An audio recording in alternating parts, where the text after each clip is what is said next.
আসসালামু আলাইকুম। আমার আশা করি সবাই ভালো আছো। তো আজকে আমাদের হচ্ছে জিকে ইন্টারন্যাশনালের লাস্ট ক্লাস। আমরা আজকে জিকে ইন্টারন্যাশনালটাকে এন্ড করে দেবো ইনশাল্লাহ। তো লাস্ট পার্ট আমরা আজকে শুরু করি। আমরা তো আগে সবগুলো করছি, লাস্ট পার্টটা আজকে আমরা শুরু করতেছি। তো আশা করি ইন্টারন্যাশনাল এর মধ্যে একটু আইডিয়া পাইছো এবং এর মধ্যে যতটুকু পড়া দরকার একটু তোমরা পড়ছো।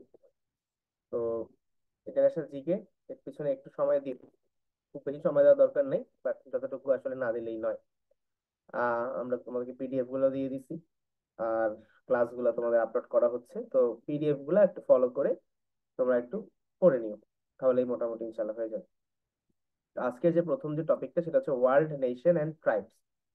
আসলে আমাদের যে পৃথিবীতে, এই পৃথিবীতে অনেক ধরনের নেশন বা অনেক ধরনের জাতি এবং ট্রাইবস আছে, তাই না? কোন কোন ট্রাইব গুলো আলটিমেটলি আমাদের পৃথিবীতে আছে সেগুলো সম্পর্কে আমাদের একটু আইডিয়া রাখা দরকার। তো ফার্স্ট অফ অল এখান থেকে যেই জিনিসগুলো আমাদেরকে একটু জানতে হবে, বা যেই ট্রাইব সম্পর্কে পরীক্ষায় বেশি প্রশ্ন আসে সেগুলো এখানে ডিসকাস করা আছে। তার মধ্যে ইম্পর্টেন্ট হচ্ছে কুর্দি, উইঘুর। উইঘুরটা খুবই কমন, কারণ আলটিমেটলি আলটিমেটলি চায়নার ইউহান, এবং ওটা আলটিমেটলি জিনজিয়ানের একটা পার্ট। তো এখানে আলটিমেটলি উইঘুর নামে কিছু মুসলিম ইনহেবিটেন্টরা থাকে। এই জন্য এটা একটু ইম্পর্টেন্ট, কারণ এখান থেকে আলটিমেটলি করোনার উৎপত্তি হয়েছিল।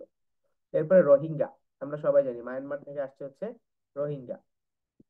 এছাড়া আরো ইম্পর্টেন্ট এর মধ্যে আছে হচ্ছে মাওরি, রেড ইন্ডিয়ান, পিগমি। এগুলো মেইনলি আসে পরীক্ষায়। তো তোমাদেরকে পরীক্ষায় আসবে যে which of the following tribe is from New Zealand. তখন অ্যান্সারে যদি মাওরি থাকে তখন অ্যান্সার হবে Maori. Which of the following is from Myanmar, তখন আনসার হবে রোহিঙ্গা। এইভাবে তোমাদের কোয়েশ্চেন গুলো আসবে। তো তোমাদেরকে যা জানতে হবে কোন ট্রাইব কোন এরিয়াতে আছে, বা আহ কোন পার্টে আলটিমেটলি আছে, এটা জানতে হবে জাস্ট। ঠিক আছে? তো আশা করি তোমরা পারবা ইনশাল্লাহ। তো এটা হচ্ছে আমাদের ওয়ার্ল্ড নেশন এন্ড ট্রাইব, এটার ফার্স্ট জিনিস আর কি। ঠিক আছে? তো আশা করি তোমরা পারবা। এরপরে আর কি কি আমাদেরকে এখান থেকে জানতে হবে? আমাদেরকে আর যেটা জানতে হবে যে আমাদের ফুল ওয়ার্ল্ডের যে পপুলেশনটা, এই পপুলেশনটাকে মেইনলি তিনটা ভাগে ভাগ করা হয়েছে: ককেশিয়ান, নেগ্রয়েড আর মঙ্গোলয়েড। পুরো পৃথিবী যতগুলো জাতি আছে, যতগুলো ট্রাইব আছে, সবগুলাকে আসলে প্রাইমারিলি তিনটে পার্টে ভাগ করা হয়: ককেশিয়ান, নেগ্রয়েড আর মঙ্গোলয়েড। এবং আমাদের এই যে middle Asia, Europe, middle east, এখানে ম্যাক্সিমামই হচ্ছে ককেশিয়ান, ম্যাক্সিমামই হচ্ছে ককেশিয়ান। ঠিক আছে? জিকে পড়তে পড়তে অথবা অন্য সাবজেক্ট গুলাতেও তোমাদের একটা ওয়ার্ড, এটা ইংলিশ এবং জিকে দুইটার জন্য ইম্পর্টেন্ট, অ্যাপার্টহেড। যারা ন্যাশনাল কারিকুলাম থেকে পড়ছো তারা হয়তো বা অ্যাপার্টহেড দেখছো, তোমাদের ইংলিশ পত্রটির বইয়ে ছিল। যারা ইংলিশ মিডিয়াম থেকে আসো তারা হয়তো বা জানো না। অ্যাপার্টহেড মানে হচ্ছে রেশিয়াল ডিসক্রিমিনেশন, কালার নিয়ে। সাউথ আফ্রিকায় যেটা হইতো, হোয়াইট এবং ব্ল্যাকদের মাঝে যে একটা ডিসক্রিমিনেশন হইতো, এটাকে বলতো অ্যাপার্টহেড। এবং নেলসন ম্যান্ডেলা হচ্ছে এই অ্যাপার্টহেডের এগেনস্টেই কিন্তু আলটিমেটলি সে লড়াই করছে। এই জন্য অ্যাপার্টহেড ওয়ার্ডটা খুব ইম্পর্টেন্ট। ঠিক আছে?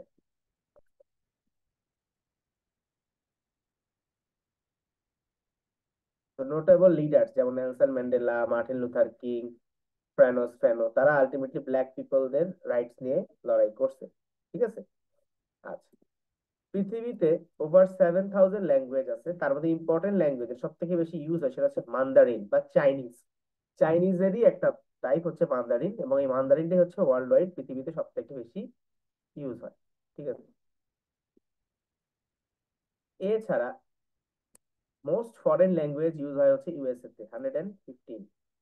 আর নর্থ কোরিয়াতে শুধুমাত্র একটা ল্যাঙ্গুয়েজ, কারণ আমরা জানি নর্থ কোরিয়াতে ডিক্টেটরশিপের আন্ডারে রুল হয়। এদের নর্থ কোরিয়ান ভাষা ছাড়া অন্য কিছু এদেরকে শেখানো হয় না। ঠিক আছে? আচ্ছা, the greatest book the holy Quran was preached in Arabic, আমরা সবাই জানি।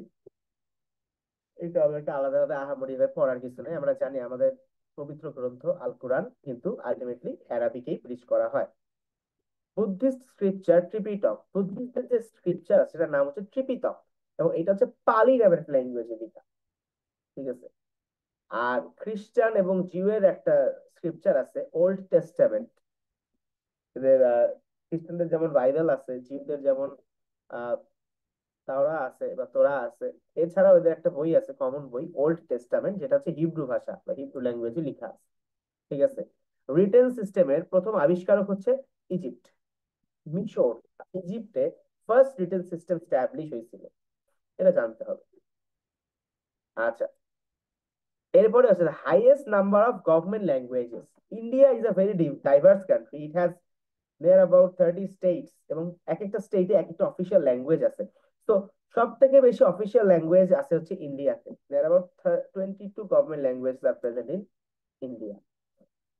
আর according to number of users, Bengali is the six most use language. কোন কোন দেশে বেঙ্গলি ইউজ হয়? একটা হচ্ছে বাংলাদেশ, ইন্ডিয়া, শ্রীলঙ্কা আর নেপাল। এই চারটা দেশে ইউজুয়ালি ইউজ হয়। ঠিক আছে। Okay. এরপরে আসো ইন্টারন্যাশনাল কিছু ডে। ইন্টারন্যাশনাল ডে সবগুলো আমাদের জানতে হয় না, কয়েকটা জানলেই হয়। আমাদের খুবই ইম্পর্টেন্ট হচ্ছে ওয়ার্ল্ড ক্যান্সার ডে, February 4। খুবই ইম্পর্টেন্ট হচ্ছে ইন্টারন্যাশনাল ওমেন্স ডে, March 8। খুবই ইম্পর্টেন্ট হচ্ছে March 21, international day for the elimination of racial discrimination. Racial discrimination against যে মুভমেন্টটা হয়েছে, এটাকে স্মরণ করার জন্য ইন্টারন্যাশনাল ডে হিসেবে March 21 কে বলা হয়। March 23, ওয়ার্ল্ড মিটেওরোলজিক্যাল ডে বা আবহাওয়া দিবস। এরপরে খুবই important international mother earth day, 22 April. Very important international labour day বা May day, 1 May. International biodiversity day, May 22। Very very very important. Now we are going to the most important parts. আমরা April 7 চিন্তা করি, আমাদের April 7 সব থেকে important, সেটা হচ্ছে world health day.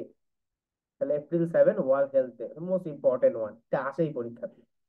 আচ্ছা, আর কি আছে ইম্পর্টেন্ট? আর আছে হচ্ছে world no tobacco day, May 31।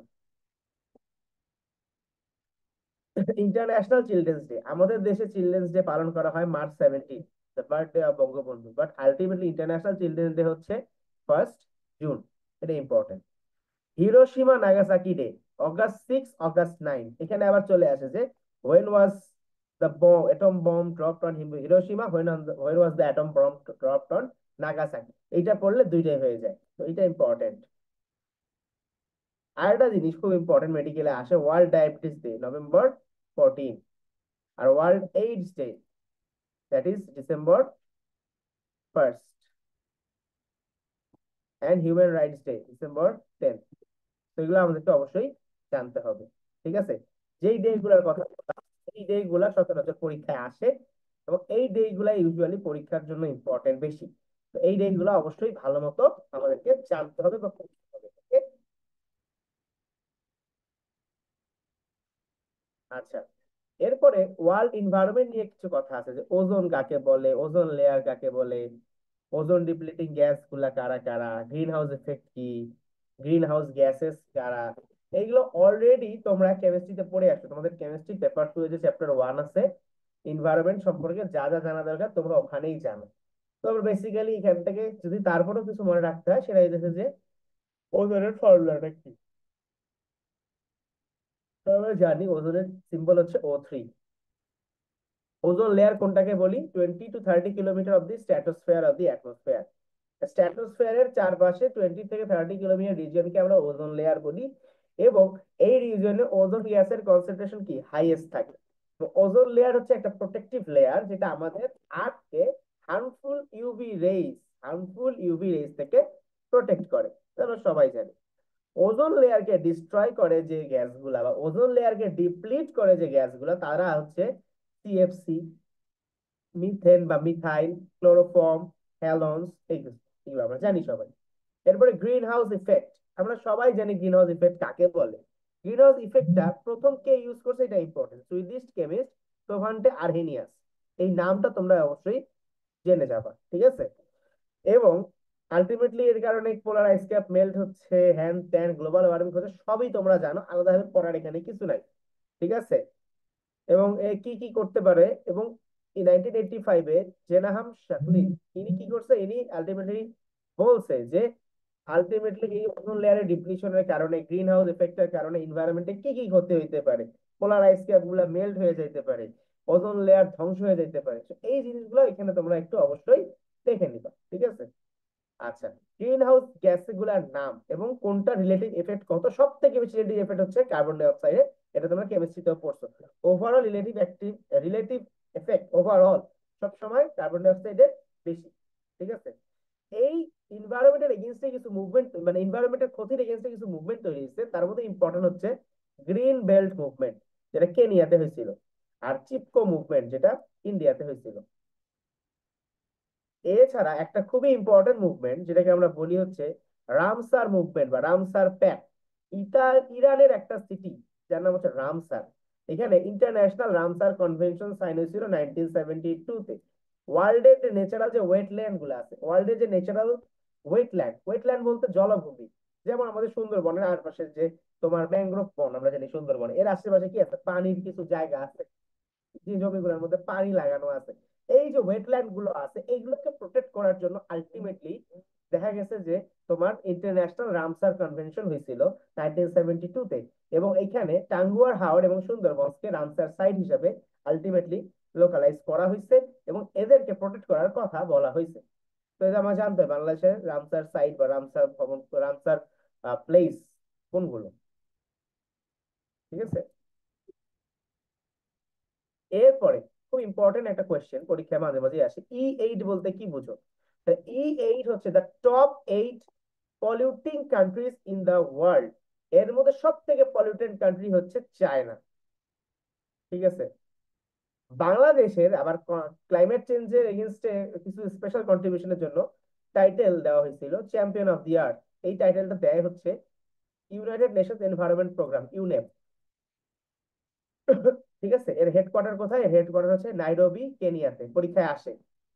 তারপর ইউএনসিএইচই এর ফুল ফর্ম আছে United Nations conference for the human environment. So these are the questions that actually appear in the exam. Okay, যে what is E8, which is the most polluting country, who was given the champion of the earth in the recognition of the contribution to climate change. What is the full form of UNEP? What is the full form of UNCHE? What is the headquarters of UNEP? Okay, তো এগুলো আমাদেরকে একটু জানতে হবে। এছাড়া world climate conference, এটা organisation করে হচ্ছে WMO বা ওয়ার্ল্ড মেট্রোলজিক্যাল অর্গানাইজেশন, বিশ্ব আবহাওয়া অফিস। WM এরও সদর দপ্তর জেনেভা, সুইজারল্যান্ড, এটাও আমাদেরকে জানতে হবে। এরপরে পরীক্ষায় আসে what is IPCC, inter governmental panel on climate change, যেটা আলটিমেটলি UNEP এবং WMO এর একটা জয়েন্ট ভেঞ্চার। 1988-এ এটা স্ট্যাবলিশ হয়েছিল, ঠিক আছে? ইন্টারন্যাশনাল ক্লাইমেট চেঞ্জ কনফারেন্স অথবা conference of the parties, COP, এইটা আলটিমেটলি প্রতি ইয়ারে 1995 থেকে এটা হেল্ড হয়। এবং প্রথমটা কোথায় হয়েছিল, লাস্টটা কোথায় হয়েছে, এটা ইম্পর্টেন্ট। প্রথমটা হয়েছিল হচ্ছে বার্লিন, জার্মানিতে 1995-এ। আর 2024 যেটা হচ্ছে 29th সেশন, সেটা আজারবাইজানের ক্যাপিটাল বাকুতে অনুষ্ঠিত হয়েছিল। তো এটা আমাদেরকে অবশ্যই জানতে হবে। এবং তোমাদেরকে আমি বারবার বলি, কারেন্ট অ্যাফেয়ার্স বইটাও তোমরা নিয়ে নিও, কিনে ফেলিও। অন্তত নভেম্বর আর ডিসেম্বরে কারেন্ট অ্যাফেয়ার্সটা পড়িও। আর তোমাদের পরীক্ষা হইতে হইতে যদি কারেন্ট অ্যাফেয়ার্স এর জানুয়ারি এডিশনটা আসে, তাহলে ওটাও একটু দেখে নিও। তবে অ্যাটলিস্ট ডিসেম্বরের কারেন্ট অ্যাফেয়ার্সটা তোমাদের জন্য খুবই খুবই ইম্পর্টেন্ট। ওখানে আবার সম্ভাব্য ইউনিভার্সিটি মেডিকেল প্রশ্ন কিছু দেওয়া থাকে, তো এগুলো একটু দেখে নিবা, তোমাকে বারবার এটা বলি।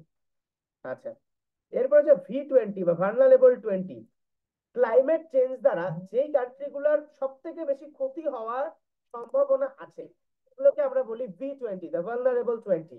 এই ভালনারেবল 20-র মধ্যে আলটিমেটলি কিন্তু বাংলাদেশও পড়ে। তো এটা আমাদেরকে জানতে হবে, এবং কত সালে ভালনারেবল 20 ট্রিটিটা সাইন হয়েছিল এবং কোথায় হয়েছিল, পেরু, পেরুর ক্যাপিটাল লিমাতে, ঠিক আছে? এটা একটু আমাদেরকে জানতে হবে। এরপরে ইম্পর্টেন্ট হচ্ছে কার্টাজেনা প্রোটোকল। ইউনাইটেড নেশনের বায়োসেফটির উপর ডিজাইন করা যে প্রোটোকল, সেটার নাম ছিল হচ্ছে কার্টাজেনা প্রোটোকল। এছাড়া আরো দুইটা প্রোটোকল ছিল, ভিয়েনা কনভেনশন আর মন্ট্রিয়াল প্রোটোকল। ভিয়েনা নাম শুনে বুঝতে পারতেছি অস্ট্রিয়ার ভিয়েনাতে হয়েছিল। মন্ট্রিয়াল নাম শুনে বুঝতেছি কানাডার মন্ট্রিয়ালে হয়েছিল। দুইটাকে আলটিমেটলি ইয়ে ছিল কি, protection and conservation of the ozone layer. ঠিক আছে, তো এইগুলো থেকে ভালোই কোশ্চেন আসে, তো আমাদেরকে অবশ্যই এগুলো পড়তে হবে।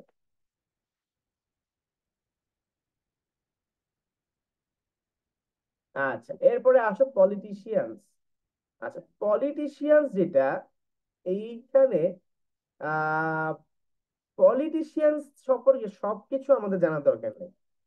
পলিটিশিয়ানস এর মধ্যে ইম্পর্টেন্ট হচ্ছে, যদি আমি বলি, প্রথমেই আছে মহাত্মা গান্ধী, মোহনদাস করমচাঁদ গান্ধী, তোমরা সবাই জানো, father of India, father of nation of India. তো father of nation of India, he was a very influential leader, আমরা সবাই জানি। এখান থেকে যেটা ইম্পর্টেন্ট সেটা হচ্ছে he was the founder of Satyagraha movement. এই মুভমেন্টটা কি রকম মুভমেন্ট ছিল? Non violence movement. এবং আলটিমেটলি নন ভায়োলেন্স মুভমেন্টের প্রতিষ্ঠাতা কিন্তু সেই। তাকে মাহাত্মা, গ্রেট সোল, এবং তার ডাক নাম বাপু, এই দুটা নামে জানা হইতো। তাকে father of the nation of India বলা হইতো। কিন্তু কোনো রাজনৈতিক পোস্ট বা স্টেট অফিস সে কিন্তু হেল্প করে নাই। ঠিক আছে, তার বার্থডে কে গান্ধী জয়ন্তী বলা হয়। এবং 15 জুন 2007-এ ইউনাইটেড নেশনস কি বলছে, যে এই 2 অক্টোবর তার যে বার্থডেটা, এটাকে international day of non violence হিসেবে রেকগনাইজ করছে তার সম্মানার্থে। সে আলটিমেটলি সিম্পল লাইফ লিড করতো। সে হচ্ছে বলতো চারখা চালাইতো, মানে হচ্ছে ওই যে সুতা টুতা এগুলো ইয়া সে করতো, নিজের কাপড় নিজেই সে ইয়া করতো। এবং সে একটা আশ্রম তৈরি করছিল সাউথ আফ্রিকাতে, এবং সে একটা ম্যাগাজিন চালু করতো সাউথ আফ্রিকাতে, ইন্ডিয়ান ওপিনিয়ন নামে। ঠিক আছে, তার নামে 2-3টা বই আছে, তার মধ্যে ইম্পর্টেন্ট হচ্ছে the story of my experiences with truth, এটা হচ্ছে তার একটা অটোবায়োগ্রাফি, সে নিজেই লিখছে। এছাড়া তার নামে আলটিমেটলি মাহাত্মা এবং মহাত্মা গান্ধী নামে 2টা বই দুইজন রাইটার লিখে গেছে। তাকে রবীন্দ্রনাথ ঠাকুর মাহাত্মার টাইটেল দিয়েছিল। আর সেই হচ্ছে সাবকন্টিনেন্টে হরতালের ইনিশিয়েটর। হরতাল যে জিনিসটা আমরা যে বলি স্ট্রাইক বা হরতাল, সে ইনিশিয়েট করছিল আলটিমেটলি মহাত্মা গান্ধী নিজেই। ঠিক আছে, এই কটা জিনিস জানলেই মোটামুটি হবে মহাত্মা গান্ধীর। এর বেশি জানার দরকার নাই তোমাদের, এর বেশি তোমাদের আসে না। ঠিক আছে, এরপর ইন্দিরা গান্ধী। ইন্দিরা গান্ধী কিন্তু মহাত্মা গান্ধীর কেউ না, ইনি fully from a different family. তো he was the first and only prime minister of India till date, third prime minister of India overall. She was a member of the Nehru family. Jawaharlal নেহরুর মেয়ে ছিলেন তিনি। জওহরলাল নেহরু গিয়েছিল ইন্ডিয়ার first prime minister. তো এবং he was a prominent Congress leader. তো তার মেয়ে ছিল, তার দাদার নাম ছিল মতিলাল নেহেরু। জানলে ভালো, না জানলে সমস্যা নাই। 1941-এ ইন্দিরা গান্ধী অক্সফোর্ড থেকে ফিরে এসে ইন্ডিপেন্ডেন্স মুভমেন্টে জয়েন করছেন। এবং 1950 থেকে সে নেহরুর অফিস অ্যাসিস্ট্যান্ট হিসেবে কাজ করা শুরু করলো। আলটিমেটলি 1964-এ জওয়াহরলাল নেহরুর ডেথের পরে তাকে রাজ্যসভা, আমরা জানি যে ইন্ডিয়ার যে বাই চেম্বারাল বা বাই ক্যামেরাল যে পার্লামেন্ট সিস্টেম আছে, তার একটা হচ্ছে রাজ্যসভা, একটা হচ্ছে লোকসভা। তো রাজ্যসভার মেম্বার তাকে মানানো হয়ে গেল। এরপরে আলটিমেটলি দেখা গেল যে তাকে Lal Bahadur Shastri, he was a very famous Indian leader and prime minister at that time, সে মারা যাওয়ার পরে Indira Gandhi prime minister of India হয়ে গেল। এবং বাংলাদেশের লিবারেশন ওয়ারের সময় সবচেয়ে নোটেবল কথা হচ্ছে, বাংলাদেশের লিবারেশন ওয়ারের সময় সে হচ্ছে প্রাইম মিনিস্টার ছিল। বাংলাদেশকে সে অনেক হেল্প করছে লিবারেশন ওয়ারে যতটুকু সম্ভব। শেখ মুজিবুর রহমানের সাথে বা বাংলাদেশের বাকি নেতাদের সাথে তার খুবই ভালো সম্পর্ক ছিল। 1984-এ কি হয়েছে, সে হিন্দুদের শিখদের যে গোল্ডেন টেম্পল আছে, এই গোল্ডেন টেম্পলে তার আন্ডারে আর্মিরা হামলা চালাইছিল। এবং 31শে অক্টোবর 1984-এ তার দুইজন বডিগার্ড যারা শিখ ছিলেন, সতওয়ান্ত সিং এবং বান্ত সিং, তারা তাকে মেরে ফেলছিল। ভেরি ট্র্যাজিক স্টোরি, বাট কিছু করার নেই। এরপরে যেটা, সেটা হচ্ছে রাজীব গান্ধী। ইন্দিরা নেহেরু বা ইন্দিরা গান্ধীর সব থেকে বড় ছেলের নাম হচ্ছে রাজীব গান্ধী। তার বাবার নাম ছিল ফিরোজ গান্ধী। তার মা মারা যাওয়ার পরেই সে আলটিমেটলি প্রাইম মিনিস্টার হয়ে যায় এবং he was the youngest prime minister at the age of 40। তার নামে একটা সুইডিশ আর্ম ম্যানুফ্যাকচার বফোর্স থেকে আর্মের একটা ঘুষ এবং একটা কেলেঙ্কারি জড়িত আছে, যেটাকে বফোর্স স্ক্যান্ডেলও বলা হয়। সে ইন্ডিয়া এবং শ্রীলঙ্কার পিস করার জন্য আলটিমেটলি ইন্ডিয়ান ট্রুপ শ্রীলঙ্কায় পাঠাইছিল। তাকে আলটিমেটলি 21 মে 1991-এ সিক্রেট এজেন্সি এলটিটিই আমরা আগে পড়ছি, তার কেউ একজন তাকে অ্যাসাসিনেট করে ফেলছে। ঠিক আছে। এরপরে APJ Abdul Kalam Azad. APJ Abdul Kalam was the 11th president of India এবং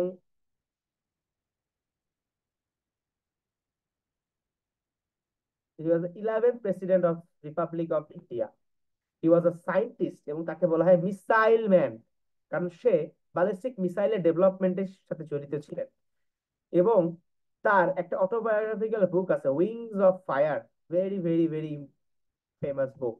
he was a great scientist, a great politician and a great human being. ঠিক আছে, এই কটা জিনিস আমাদেরকে জানতে হবে। এরপরে কায়েদে আজম মোহাম্মদ আলী জিন্নাহ, জানো, father of nation of Pakistan, first governor general of Pakistan. He was the first Governor General of Pakistan and he was the person to present the two nation theory in 1939. যে হিন্দুদের জন্য একটা স্টেট, মুসলিমদের জন্য একটা state, that is why it is called the two nation theory. তার ডাক নাম ছিল কায়েদে আজম মোহাম্মদ আলী জিন্নাহ। এরপরে প্রমিনেন্ট কিছু লিডারের মধ্যে ফিমেল লিডার আছে দুইজন, বেনজির ভুট্টো, অং সান সুচি। তো Benazir Bhutto 11th prime minister of Pakistan, first female prime minister of the Muslim world, এটা খুব ইম্পর্টেন্ট, মুসলিম ওয়ার্ল্ডের ফার্স্ট ফিমেল প্রাইম মিনিস্টার। তাকে বলা হয়তো ডটার অফ দ্য ইস্ট, কারণ সে বইটা লিখছে daughter of the East. 27 December 2007-এ একটা মিলিটেন্ট অ্যাটাকে আলটিমেটলি সে তাকে সুইসাইড অ্যাটাকার, সুইসাইড বম্বার তাকে মেরে ফেলে। Aung San Suu Kyi very very famous Burmese politician. তার পার্টি ছিল ন্যাশনাল লিগ ফর ডেমোক্রেসি। সে মেজরিটি সিট পেয়েও দেখা যায় যে তাকে আর্মিদের আন্ডারে সে ছিল, আর্মিরা তাকে পাওয়ার দেয় নাই, অনেকদিন হাউস অ্যারেস্টে ছিল। সে হাউস অ্যারেস্টে থাকার সময় কিছু বই লিখছে এবং তার একটা ইম্পর্টেন্ট বই হচ্ছে freedom from fear, letters from Burma. Say Nobel prize পাইছিল 1991-এ এবং ইউএস কংগ্রেশনাল গোল্ড মেডেল সে পাইছিল, just like doctor Mohammad Yunus. কিন্তু যে রোহিঙ্গা ইস্যুতে আলটিমেটলি তার দেখা গেছে যে অনেক ইয়ে হয়েছে এবং তার নোবেল ফিরায় নেওয়ারও একটা ইয়ে চলছিল আর কি। এরপরে ডক্টর মাহাথির মোহাম্মদ, যাকে বলা হয় is the current prime minister of Malaysia, is the architect of modern Malaysia এবং সে 1981-এ ফার্স্ট মালয়েশিয়ার প্রেসিডেন্ট প্রাইম মিনিস্টার হয়। He was actually the longest serving democratically elected prime minister, 22 বছর ধরে সে সার্ভ করছে ডেমোক্রেটিক্যালি ইলেক্টেড হওয়ার পর। এবং তার কারেন্ট পলিটিক্যাল পার্টির নাম হচ্ছে পাকাতান হারাপান এবং সে বর্তমানে ওয়ার্ল্ডের রাষ্ট্রপ্রধান পৃথিবীর, 92 ইয়ার্স অফ এজ। তার লিডারশিপেই মালয়েশিয়া এত উন্নতি করছে এবং তাকে আলটিমেটলি মালয়েশিয়াতে খুব হাইলি রিগার্ড করা হয়। ঠিক আছে।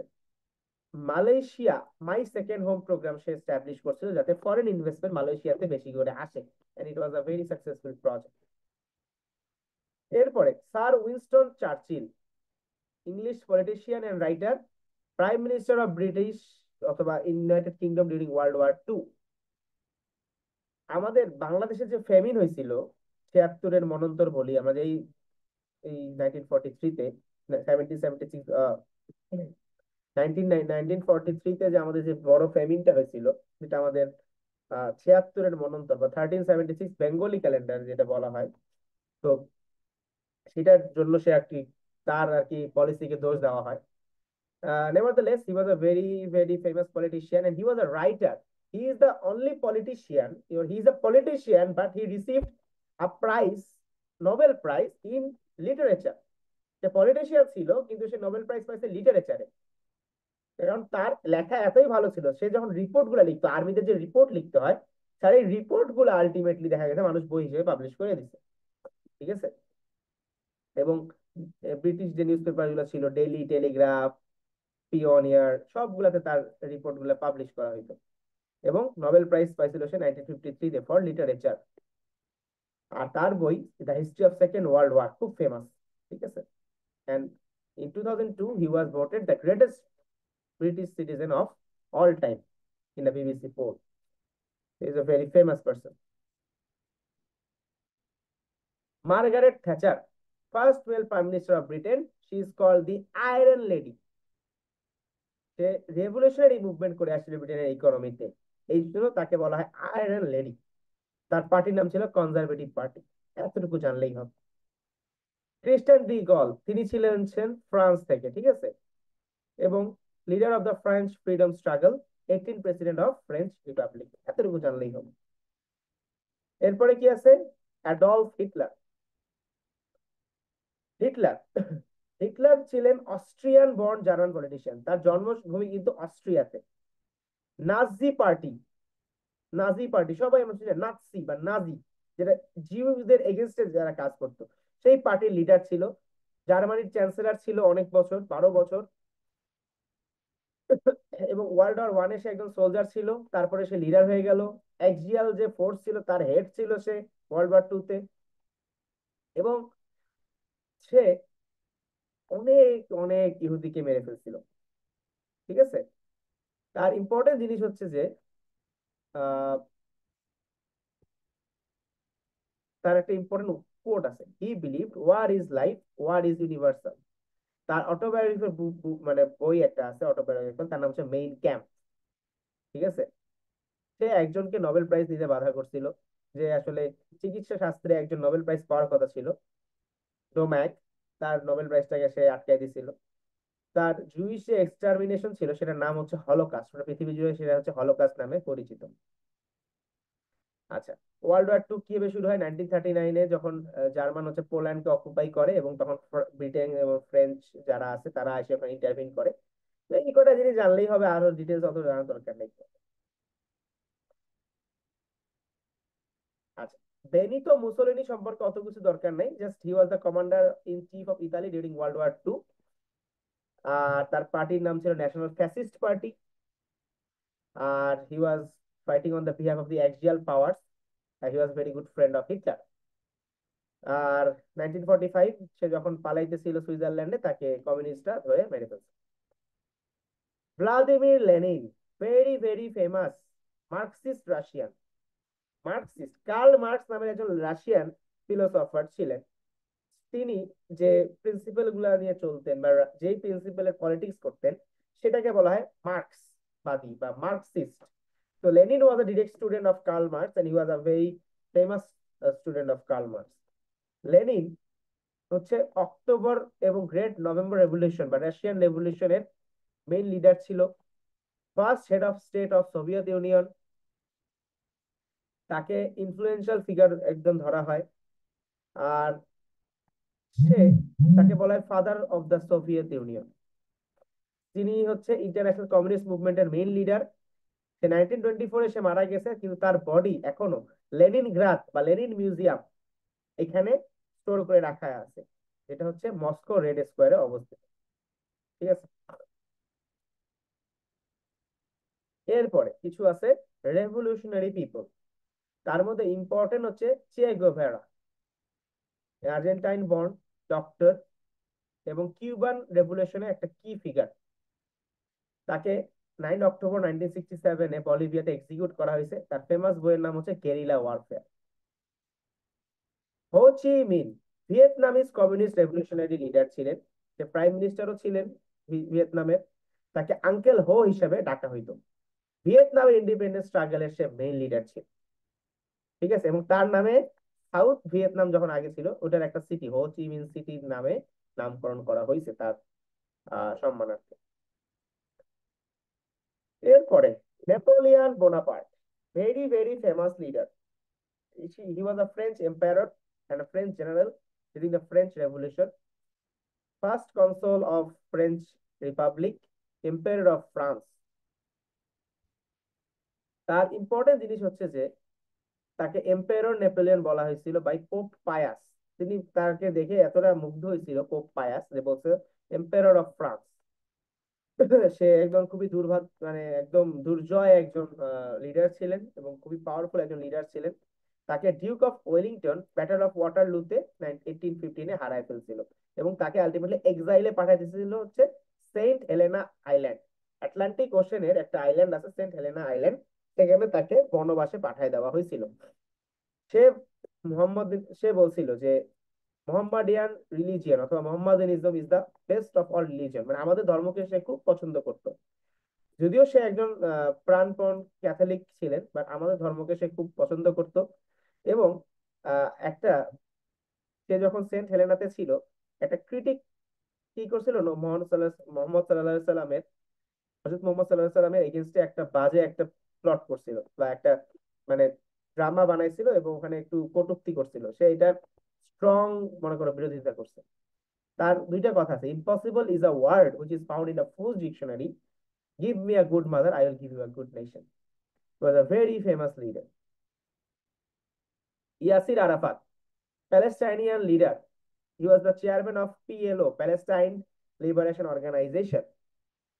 সে আলটিমেটলি নোবেল পিস প্রাইজ পাইছিল together with Isaac Rabin and Shimon Peres for Oslo peace accord. Oslo peace accord হচ্ছে এমন একটা অ্যাকর্ড, এটার পরে হয়েছিল ক্যাম্প ডেভিড কনফারেন্স। এইটাতে আলটিমেটলি সে ইসরায়েলের সাথে শান্তি চুক্তি করছিল এবং বলা হয় তাকে এখনো ফাদার অফ দা প্যালেস্টাইনিয়ান যে স্ট্রাগলটা বা ইন্ডিপেন্ডেন্স, এটার যে ফোর ফাদার তাকেই বলা হয়।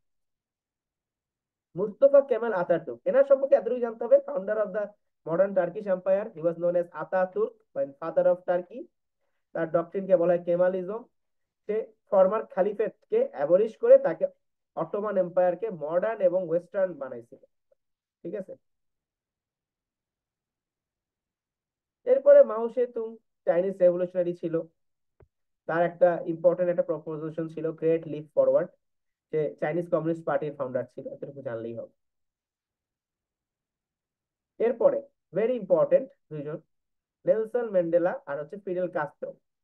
নেলসন ম্যান্ডেলা ছিলেন হচ্ছে first democratically elected president of South Africa.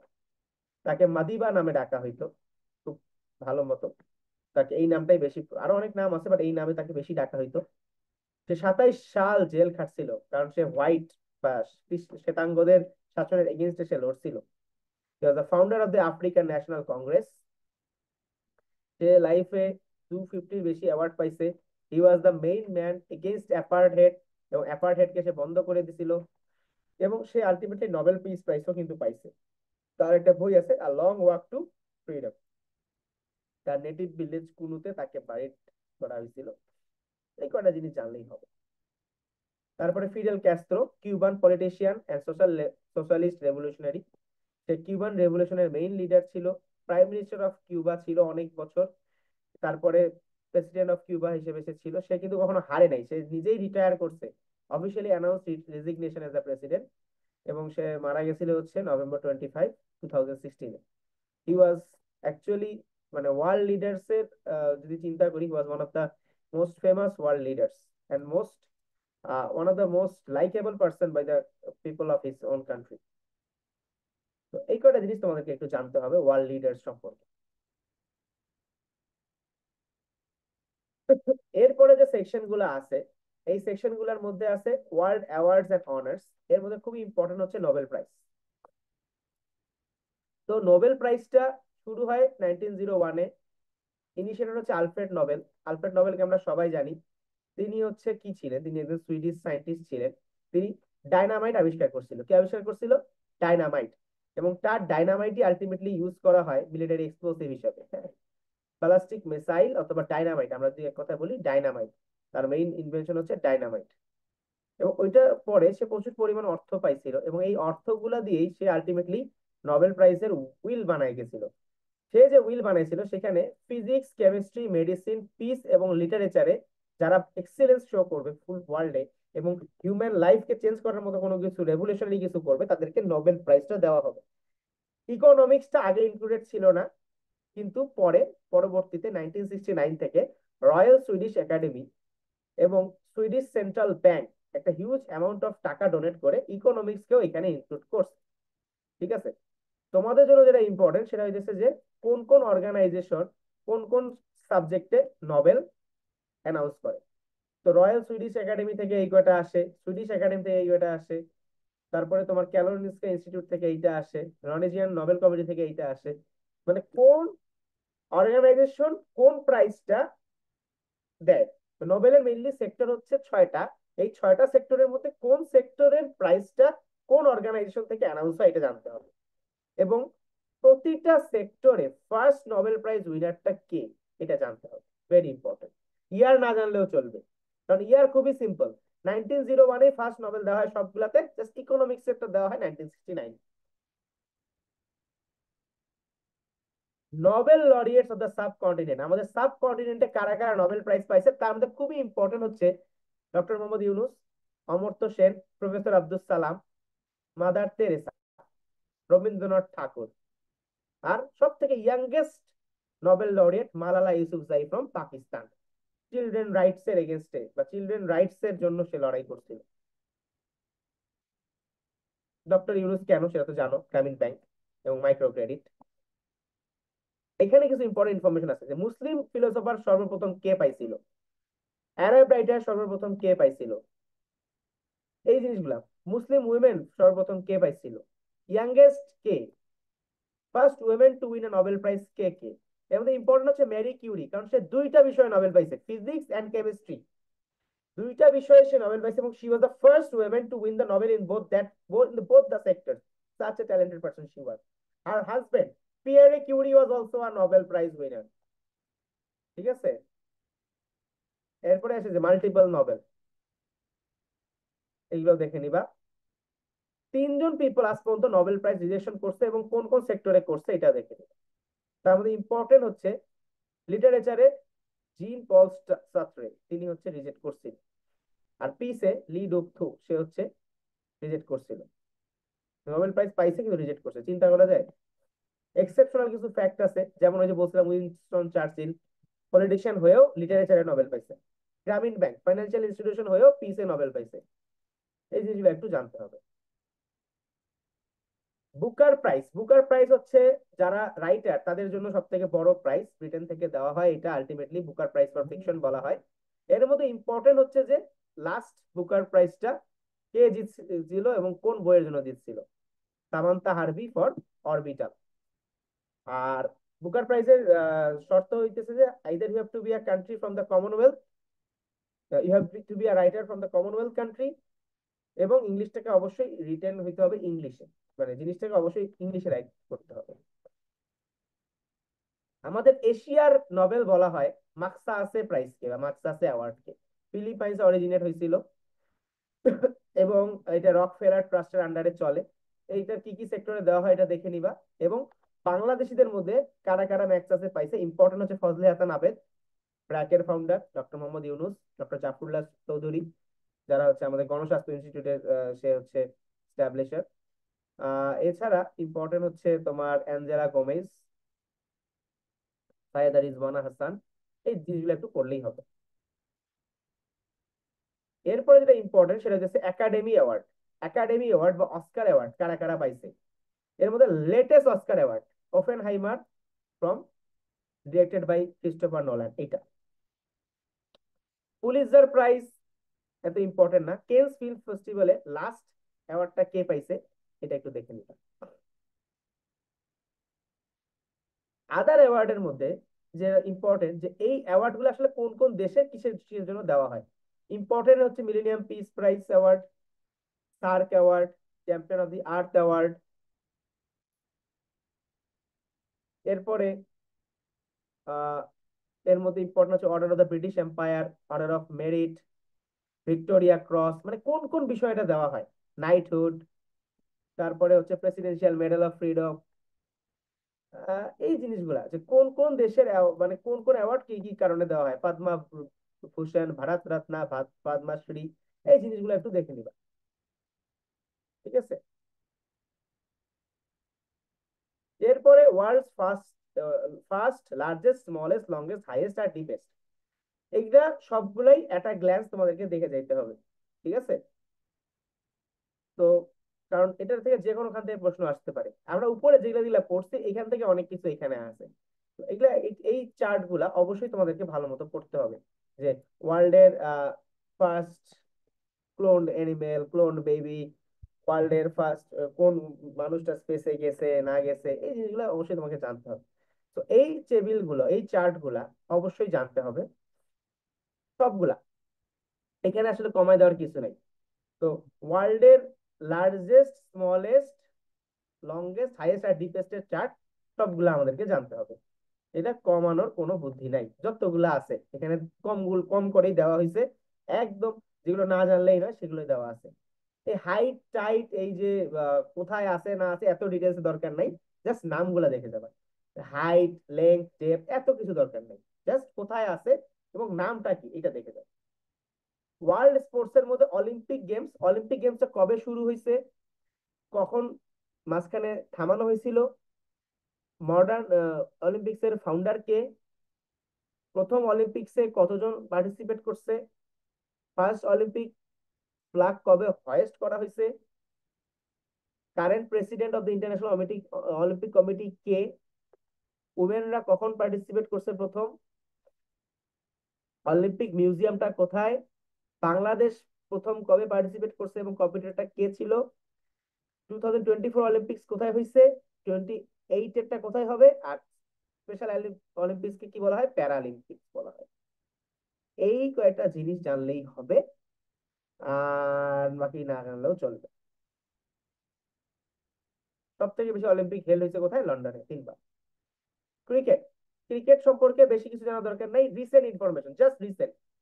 আর পুরাতনের মধ্যে যে রুলস গুলা কারা করে, এমসিসি, মেলবর্ন না, এটা হবে ম্যালিরিবর্ন, হ্যাঁ এটা হবে ম্যালিরিবর্ন, ম্যালিরিবর্ন, হ্যাঁ ম্যালিরিবর্ন ক্রিকেট ক্লাব, এমসিসি। এটা হচ্ছে লর্ডস এর একটা organisation. Shakib Al Hasan is a prestigious member of the MCC. আচ্ছা, এখানে ইম্পর্টেন্ট কিছু ইনফরমেশন দেওয়া আছে। Sohag Gazi, first cricketer to score a century and hat trick in the same test. Two hat tricks in Test and ODI, Wasim Akram. 3 hat tricks in ODI cricket, Lasith Malinga. কয়েকটা information দেওয়া আছে, দেখতে পারো। তারপরে test match কবে start হয়েছে, কে জিতছে, দেখলে পারো। এত কিছু ডিটেলসে আসে না তোমাদের পরীক্ষায়, মেইনলি যেটা আসে ক্রিকেট ওয়ার্ল্ড কাপ থেকে আসে এবং রিসেন্ট ক্রিকেট ওয়ার্ল্ড কাপ থেকে। তো last edition of cricket world cup, T20 এবং ওডিআই, কে জিতছে, রানার আপ কে, আর হচ্ছে ম্যান অফ দ্য টুর্নামেন্ট কে, এই কটা জিনিস পড়বা। আর এখানে একটা টেবিল দেওয়া আছে যে ফার্স্ট ইন ওয়ার্ল্ড ক্রিকেট, এটা একটু চাইলে দেখে নিন, ঠিক আছে। বাকি অন্য জিনিস লাগবে না তোমাদের। ফুটবলের ক্ষেত্রেও সেম, তোমাদের মেইনলি লাগবে হচ্ছে 22nd ফুটবল ওয়ার্ল্ড কাপ, কে জিতছে, গোল্ডেন বুট কে পাইছে, রানার্স আপ কে, হাইয়েস্ট স্কোরার কে, গোল্ডেন বল কে বা বেস্ট প্লেয়ার কে, এটাই। এটা মেইনলি ক্রিকেট ফুটবল থেকে লেটেস্ট ইনফরমেশন গুলো আসে। এটা তোমরা কারেন্ট অ্যাফেয়ার্স গুলা বা আমরা যে বুলেটিন গুলা দিব এবং কারেন্ট অ্যাফেয়ার্স বই তোমরা বাইরে থেকে নিতে নিতে নিতে চাও সেইগুলা নিবা আর কি।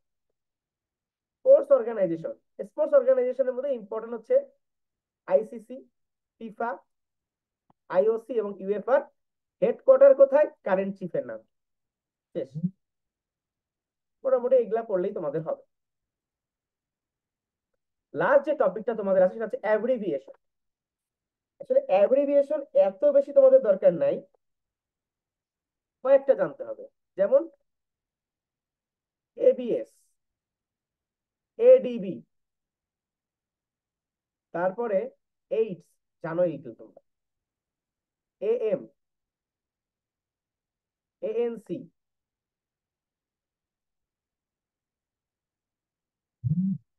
এরপরে এশিয়ান,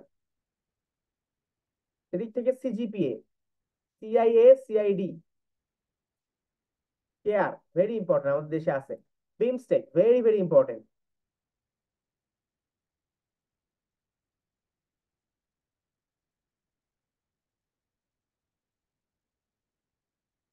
এছাড়া হচ্ছে BARI, Bangladesh agriculture research institute, BCS, খুবই ইম্পর্টেন্ট।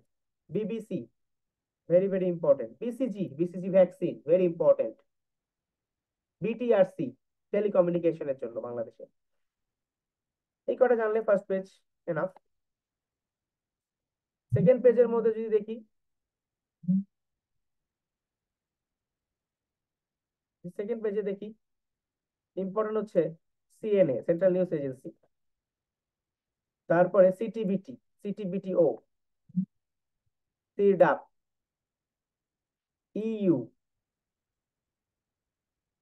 এফআরসিএস, ভেরি ইম্পর্টেন্ট আমাদের জন্য স্পেশালি, ইইউ, তারপরে ডিএনসিসি, ভেরি ইম্পর্টেন্ট,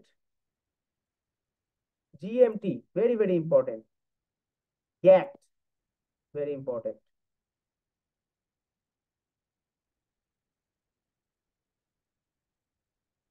এছাড়া ইম্পর্টেন্ট হচ্ছে আইসিডিডিআরবি, আইসিসি, এইচডিএল, এলডিএল তোমরা জানো,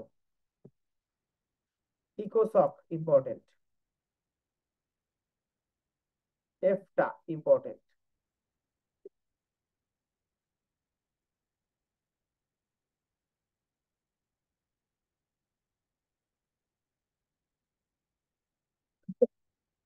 এরপরে এগুলো মোটামুটি দেখছো তোমরা।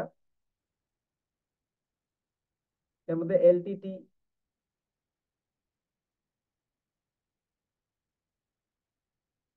LTT important, Ifad important, ILO, IMF, IMO এগুলো ইম্পর্টেন্ট, ইন্টারপোল ইম্পর্টেন্ট, আইপিসিসি, আইআরআরআই, মানে যেগুলো আমরা এতদিন পড়লাম, যে অর্গানাইজেশন গুলো, এগুলোর অ্যাপ্লিকেশন গুলো বেশি ইম্পর্টেন্ট। হ্যাঁ, এছাড়া ন্যাম, ন্যাটো, ও লেভেল, ওপ্যাক খুব ইম্পর্টেন্ট, জিকো, জিকা এগুলো খুব ইম্পর্টেন্ট। তারপরে আহ লেজার, লেজার আসে পরীক্ষায়, লেজার খুব ইম্পর্টেন্ট, পিএলও ইম্পর্টেন্ট, এগুলো আমরা অলরেডি উপরে দেখছি। ঠিক আছে, অ্যাব্রিভিয়েশন কম আসে বাট আসে, তো একটু দেখে যাও আর কি। এর মধ্যে আবার র, রেইডার, সার্ক, সাপটা, সাপটা এগুলো আসে।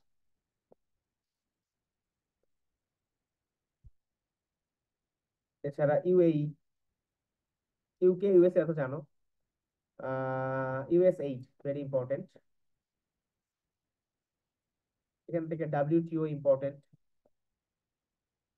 ডাব্লিউএইচও, ডাব্লিউএমডি এগুলো তো ইম্পর্টেন্ট, ডাব্লিউএফএমএফ এগুলো তো ইম্পর্টেন্ট। এরপরে ইম্পর্টেন্ট হচ্ছে ইউনেস্কো, ইউএনসিএইচ এগুলো, তারপরে ভিজিডিপি, এই তো মোটামুটি এগুলোই, এগুলোই পরীক্ষায় আসে। UNICEF, UN, UN related organisation সবগুলো ইম্পর্টেন্ট আলটিমেটলি, ইউএন রিলেটেড যতগুলো অর্গানাইজেশন আছে সবই ইম্পর্টেন্ট। ঠিক আছে, এই আর কি। তো মোটামুটি এগুলোই তোমাদের মোটামুটি জিকে ইন্টারন্যাশনাল এটাই ছিল। জিকে ইন্টারন্যাশনাল আর তেমন কিছু নাই, মোটামুটি এগুলো করলেই তোমার জিকে ইন্টারন্যাশনাল শেষ। আমি তো ওভারঅল একটা সামারি তোমাদের দিতে চাই জিকে ইন্টারন্যাশনালে প্রথম থেকে। তাহলে তোমাদেরকে যেটা জানতেই হবে সেটা হচ্ছে কারেন্ট ইনফরমেশন গুলা খুব ইম্পর্টেন্ট তোমাদের জন্য। জুলাই মুভমেন্ট খুব ইম্পর্টেন্ট তোমাদের জন্য। কারেন্ট স্পোর্টস ইভেন্টস গুলা খুবই ইম্পর্টেন্ট তোমাদের জন্য। এছাড়া আমরা যে ইন্টারন্যাশনাল অর্গানাইজেশন গুলা পড়ি এগুলার হেডকোয়ার্টার গুলা খুবই ইম্পর্টেন্ট তোমাদের জন্য। আজকে যেটা বললাম এর মধ্যে নোবেল প্রাইজ, এটা খুবই ইম্পর্টেন্ট তোমাদের জন্য। এর আগে আমরা আরো কিছু পড়ছি, বিভিন্ন সিভিলাইজেশন, সিভিলাইজেশন এত বেশি আসে না, সিভিলাইজেশনের যে কথাগুলো আমরা ক্লাসে ডিসকাস করছি এগুলোই মোটামুটি ইম্পর্টেন্ট। তো ওভারঅল আমরা যদি চিন্তা করি, ঘুরে ফিরে এই জিনিসগুলাই আমাদের আসে। আর এই জিনিসগুলোই তোমরা একটু বেশি করে পড়ার চেষ্টা করো, আশা করি প্রবলেম হবে না ইনশাআল্লাহ। তো এই আর কি। তো আমাদের মোটামুটি এইটাই থাকবে তোমাদের প্রতি একটা আহ্বান, যে ইন্টারন্যাশনাল জিকে একটু সময় দিবা। ইন্টারন্যাশনাল জিকে তে বেশি কিছু না, যেগুলো আমরা এই কদিন পড়লাম 7টা ক্লাসে, এবং আগের জুলাই মুভমেন্ট, এই কয়টা জিনিস যদি তোমরা মোটামুটি একটা আউটলাইন দিয়ে যাইতে পারো, তাহলে মোটামুটি তোমাদের জিকে ইন্টারন্যাশনাল বলো বা জিকে ইয়া বলো সবই কাভার হয়ে যাবে। আর জিকেটা তোমরা চেষ্টা করবা প্রতিদিন একটু করে দেখার, এই যে কদিন সময় আছে একটু একটু করে দেখলা। ইন্টারন্যাশনালের পাশাপাশি অবশ্যই বাংলাদেশ অ্যাফেয়ার্স বলা যাবে না, খালি ইন্টারন্যাশনাল পড়লেই হবে না, বাংলাদেশ অ্যাফেয়ার্স কিন্তু আছে। বাংলাদেশ অ্যাফেয়ার্স উঠায় দেয় নাই। তোমাদের অনেকেই প্রশ্ন থাকে যে লিবারেশন ওয়ার আমরা পড়বো কিনা, 100% পড়তে হবে। বাংলাদেশ অ্যাফেয়ার্স মানেই হচ্ছে লিবারেশন ওয়ার, ঠিক আছে। বাংলাদেশ অ্যাফেয়ার্স লিবারেশন ওয়ার ছাড়া কমপ্লিট হয় না। তো তোমাদেরকে অবশ্যই লিবারেশন ওয়ারটা অবশ্যই পড়ে যেতে হবে। তুমি যতই বলো যে তুমি যদি মনে করো যে না আমি লিবারেশন ওয়ার হয়তো বা পড়বো না, লিবারেশন ওয়ার হয়তো বা আমার লাগবে না, আসলে এমন কোনো কথা নাই। লিবারেশন ওয়ার যদি না পড়ো তাহলে আলটিমেটলি তো তোমার চলবে না। কারণ লিবারেশন ওয়ারটা is an important part, liberation war অনেক ইম্পর্টেন্ট একটা পার্ট। তোমাদের আলটিমেটলি লিবারেশন ওয়ার থেকে অনেক কোশ্চেন আসে। তো লিবারেশন ওয়ার বাদ দেওয়ার কোনো সুযোগ তোমাদের নাই। ঠিক আছে, তো এই আর কি মোটামুটি। তো আশা করি জিকে ইন্টারন্যাশনালের বেসিক জিনিসগুলো তোমরা বুঝতে পারছো।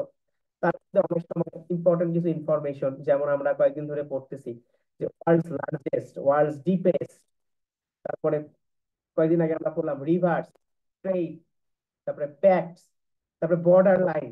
বর্ডার লাইন গুলো খুব ইম্পর্টেন্ট, পরীক্ষায় আসে, যেমন line of control, Radcliffe line, তারপরে অ্যাক্সিয়াল লাইন, ডুরান্ট লাইন, এগুলো পরীক্ষায় খুব আসে। তারপরে আমরা থেকে পড়লাম নিউজ এজেন্সি, নিউজ এজেন্সি গুলো খুব আসে, স্পেশালি সিএনএন, রয়টার্স, বিবিসি, এগুলো খুব আসে। তারপরে কয়েকদিন আগে কিন্তু আমরা আবার পড়লাম যে ইন্টারন্যাশনাল কিছু অর্গানাইজেশন আছে, ইন্টেলিজেন্স এজেন্সি আছে, মোসাদ, সিআইএ, তো জিনিসগুলো কিন্তু পরীক্ষায় খুব আসে। তো আমি আশা করি তোমরা এগুলো একটু পড়বা, এবং পড়ার পরে আমি আশা করি ইনশাল্লাহ তোমাদের প্রবলেম হইলে আমাদেরকে অবশ্যই জানাবা। আর পড়ো, বেস্ট অফ লাক, আল্লাহ হাফেজ।